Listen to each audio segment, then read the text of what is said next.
ये कितने सारे नमूने तुम्हारी मोहब्बत की दुकान के बिखरे पड़े हैं। तनिक देखो कि नफरत कौन फैला रहा है। मेवात में अभी जो तुमने दिखाया शायद ये तुम्हारा प्रेम ही होगा। नोआ खाली में 20 लाख लोगों को तुमने कत्ल गारत करके पार्टीशन में मार डाला, वो शायद तुम्हारा प्रेम ही होगा। नमस्ते। पिछली कुछ वीडियो के कमेंट्स में और इसके अलावा भी कई सारे प्रश्न लगातार पूछे जा रहे हैं, जिनमें से 3 प्रश्नों का उत्तर देने के लिए आपके सामने प्रस्तुत हुआ हूं। पहला प्रश्न यह है जो बार बार मुसलमानों के द्वारा उठाया गया है। जितने नीचे कमेंट्स हैं उन कमेंट्स में बार बार ये प्रश्न उठा है। प्रश्न यह है कि आप भारत को कहते हो कि भारत जो है अखंड भारत म्यांमार तक था, या इसके अलावा तिब्बत और ये पाकिस्तान, अफगानिस्तान और उसके परे का बहुत सारा इलाका, ये सारा इलाका जब आप जोड़ते हो तो ये सारा, इनका कहना यह है कि ये सारा अखंड भारत जो आप कहते हो ये एक देश नहीं था। इनका कहना यह है इस देश में अलग अलग राज्य थे, अलग अलग एम्पायर थे, और इन एम्पायर्स में अलग अलग राजा की स्टेट्स थी, अलग अलग राजा का शासन चलता था, वो अलग अलग देश के तौर पर काम करते थे। बाद में मुसलमानों और ईसाइयों के हमले के बाद जब ईसाई इस देश को छोड़कर गए तो उन्होंने इस सारे देश को जोड़कर एकजुट देश बनाया। तो इस प्रश्न का आपके उत्तर देना चाहता हूं। पहले आप ये समझिए कि देश कैसे बनता है। आपने इस देश को देश कैसे बनाया? पूरे देश का संविधान एक करके, तब आपने इस देश को देश बनाया। संविधान क्या होता है? संविधान एक तरह का सोशल एग्रीमेंट होता है। उस सोशल एग्रीमेंट में वो सारी प्रजा जो उस भूभाग पर रहती है उस सोशल एग्रीमेंट के थ्रू काम करना स्वीकार करती है कि हम इसे अपराध की कोटि में रखेंगे, इसे पाप की कोटि में, इसे कर्तव्य कर्म की कोटि में रखेंगे। यदि हम इसके उलट करते हैं तो सरकार हमें दंडित करे, न्यायालय हमें दंडित करे, उस दंड को स्वीकार करने के लिए हम तैयार हैं। ये एक तरह का सोशल एग्रीमेंट है। आपका कहना यह है कि अलग अलग राज्य थे, उन अलग अलग राज्यों में ये सब चलता था। नहीं बंधु, ऐसा नहीं चलता था। मैंने उसी वीडियो में जिसमें आपने प्रश्न पूछा है वहां 4 चीजें गिनवाई हैं। एक गिनवाई है जमीन, दूसरा जमीन पर रहने वाले लोग, और तीसरा उस जमीन पर उन लोगों का मालिकाना हक, और चौथा मैंने गिनवाया संस्कृति। पहले जो 3 हैं ये राजा के अंतर्गत रहते थे। पहले 3 में लोग, उनकी व्यवस्था देखना वो राजा का काम था। जमीन की व्यवस्था देखना वो राजा का काम था। जमीन और लोगों के परस्पर संबंध की व्यवस्था को देखना ये राजा का काम था। लेकिन सांस्कृतिक व्यवस्था वो केंद्रीय व्यवस्था थी जो एक ही चलती थी पूरे के पूरे देश में, जिसे भारत राष्ट्र कहते थे। आप आज जिन्हें स्टेट्स कहते हो ना, इन स्टेट्स में भी तो ऐसा ही है।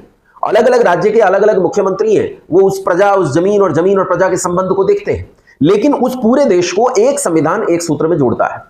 उस काल में जब ये देश आपको लगता है कि राज्यों में बटा हुआ था, या आपका जो प्रधानमंत्री पद का दावेदार है जो कैम्ब्रिज यूनिवर्सिटी में बैठकर कहता है कि ये तो टुकड़ों टुकड़ों से बना हुआ भारत है, वहां याद रखो वहां अलग अलग राज्य होते हुए भी उनके बीच में एक संविधान काम करता था, एक सूत्र काम करता था, एक सारी व्यवस्था काम करती थी, और वो व्यवस्था थी उस देश की संस्कृति। इस देश की संस्कृति इन सारे राज्यों को आपस में एक सूत्र में बांधती थी। राम और रावण की भी बात हम करें तो भगवान राम का राज्याभिषेक हुआ तो वो भी वेद के मंत्रों से हुआ, और रावण का राज्याभिषेक हुआ तो वो भी वेद के मंत्रों से हुआ। अनंगपाल तोमर के घर में भी जो व्यवस्थाएं चलती थी उन व्यवस्थाओं को उसी वैदिक आधार पर चलाया जाता था। पृथ्वीराज चौहान के घर में भी जो व्यवस्थाएं चलती थी उन्हें भी उसी आधार पर चलाया जाता था। 2 राजा जिनमें आपस में, चाहे वो चंद्रगुप्त हो और चाहे वो पुष्यमित्र हो, जिन राजाओं में आपस में सहमति नहीं थी या युद्ध होते थे, उनके भीतर एक संस्कृति, एक सभ्यता काम करती थी, उनके भीतर एक संविधान काम करता था, उनके पीछे पार्श्व में एक संविधान काम करता था, और इस संविधान का ताना बाना बुनता था उस समय का एजुकेशनल सिस्टम। उस समय का शैक्षिक तंत्र इस पूरी व्यवस्था को देखता था और एक ऐसी व्यवस्था बुनता था कि अलग अलग राज्य होते हुए भी वो एक सूत्र में बंधे थे। ठीक ऐसे जैसे आज अलग अलग राज्य होते हुए भी वे संविधान के सूत्र में बंधे हुए हैं, इस तरह यह आज भी राष्ट्र था और उस समय भी राष्ट्र था। जब हम अखंड भारत की बात करते हैं तो यह अखंड भारत था। टुकड़े टुकड़े तो तुमने किया इसे, कि कुतुबुद्दीन ऐबक यहां आया उसका अलग शासन हो गया, बख्तियार खिलजी आया उसका अलग शासन हो गया, हुमायूं का अलग और शेरशाह सूरी का अलग। इनके बीच में कोई एक तालमेल था ही नहीं। तुम्हारे इतने फिरके हैं, अहमदिया को तुम मुसलमान मानने को तैयार नहीं हो, कादियानी और अहमदिया जो है उन्हें तुम मुसलमान मानने को तैयार नहीं, शिया सुन्नियों को मुसलमान मानने के लिए तैयार नहीं, सुन्नी शियाओं को मुसलमान मानने के लिए तैयार नहीं, 1000 विचारधाराएं तुम्हारी हनफी है और पता नहीं कौन कौन सी। तुम्हारे इतने फिरके हैं कि उन फिरकों की गिनती करते करते व्यक्ति थक जाए। रही जात पात की बात, तो इस देश में जो जात पात लेकर आए हो बंधु, वो तुम लेकर आए हो, क्योंकि तुम्हें समस्या थी अन्य चीजों में कि ये आदमी क्या करेगा, ये आदमी क्या करेगा। अब कश्मीर में जाकर देखो, कश्मीर में उस समय का जो जुडिशरी का डेलीगेशन गया था, वो डेलीगेशन कहता था 370 के काल में कि वहां दलितों पर कितना भयंकर शोषण है। कश्मीर में जाकर देखो। क्यों कश्मीर की बात? क्यों? तुमने तो लड़कर पाकिस्तान लिया था, उस पाकिस्तान की दुर्गति देखो जाकर, उस पाकिस्तान की क्या हालत हो रही है। तुम आज बात करते हो। इसी कमेंट बॉक्स में कई लोगों ने लिखा हम तो चाहते हैं कि पाकिस्तान और बांग्लादेश भी इसमें आ जाएं। मैं जानता हूं उनकी मंशा यह है कि वो चाहते हैं कि ये 50 करोड़ मुसलमान भारत में आ जाएंगे तो उनका स्टेट हो जाएगा। बात ये नहीं है। तुम बांग्लादेश और पाकिस्तान का पक्ष लेने वाले मुसलमान जो इस देश की रोटी खाते हो, मैं उन लोगों की बात नहीं कर रहा हूं जो भले लोग हैं, लेकिन जो भारत की रोटी खाते हैं और पाकिस्तान और बांग्लादेश को भारत में मिलाना चाहते हैं, तुम क्या करना चाहते हो? क्या हम तुम्हारी मंशा नहीं जानते?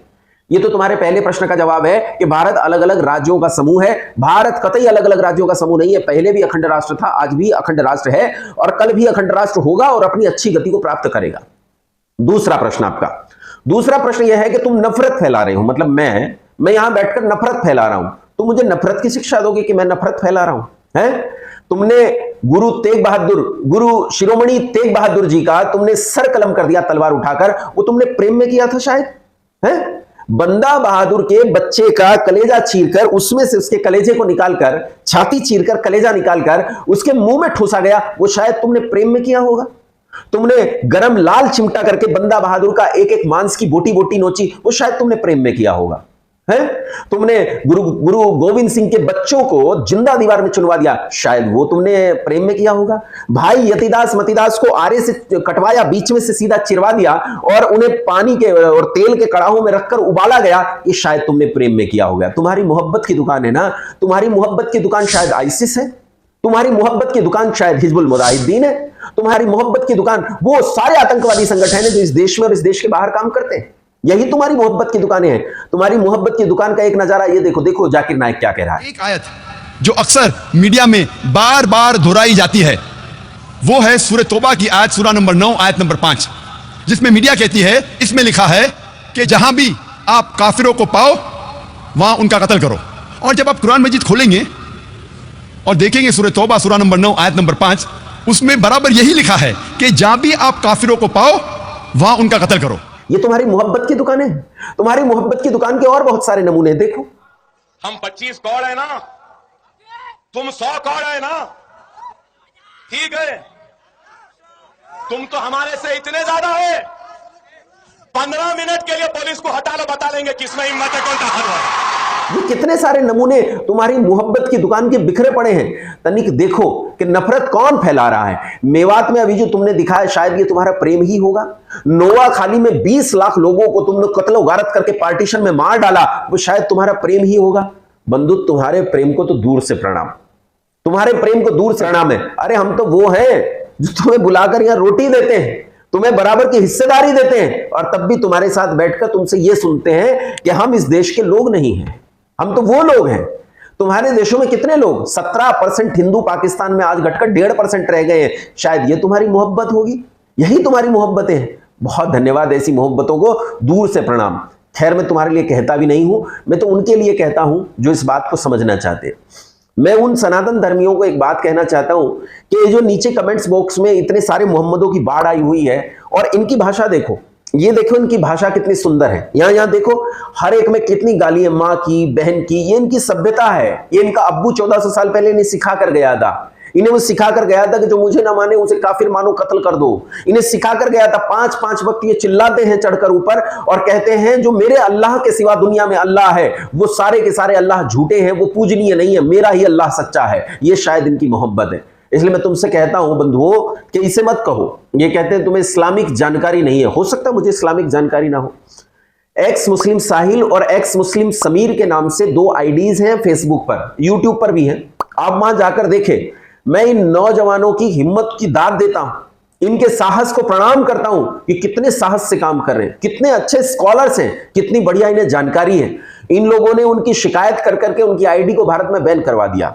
तो मैं आपसे ये कहना चाहता हूं, अपने फेसबुक आईडी की पहले आइकन पर जाना, फिर सेटिंग में जाना, जनरल सेटिंग में जाना, और जनरल सेटिंग में लोकेशन ढूंढ के इंडिया के अलावा कुछ भी सिलेक्ट कर लो तो वो तुम्हें साफ दिखाई देंगे, और उन्हें जरूर फॉलो करो। और अगर ये एक्स मुस्लिम साहिल और एक्स मुस्लिम समीर नाम से आईडी के पीछे जो लोग काम कर रहे हैं, जो युवक काम कर रहे हैं, अगर तुम्हारी आयु मुझसे ज्यादा है तो मैं तुम्हें प्रणाम करता हूं, और अगर तुम्हारी आयु मुझसे कम है तो मैं तुम्हें आशीर्वाद देता हूं। तुम बहुत अच्छा काम कर रहे हो, पुण्य का काम कर रहे हो। तुम संसार को उस जहालत और नफरत से बचा रहे हो जहां संसार में जीने का तरीका यह है कि मेरी बात मानेगा तो जिंदा रहेगा, नहीं तो सर तन से जुदा, तन सर से जुदा। तो बंधुओं, आप सबसे उम्मीद करता हूं कि जो प्रश्नों के जवाब थे वो दे पाया होगा। जिन्हें नहीं समझना हो तो समझेंगे ही नहीं। बाकी धन्यवाद, आप सबको प्रणाम।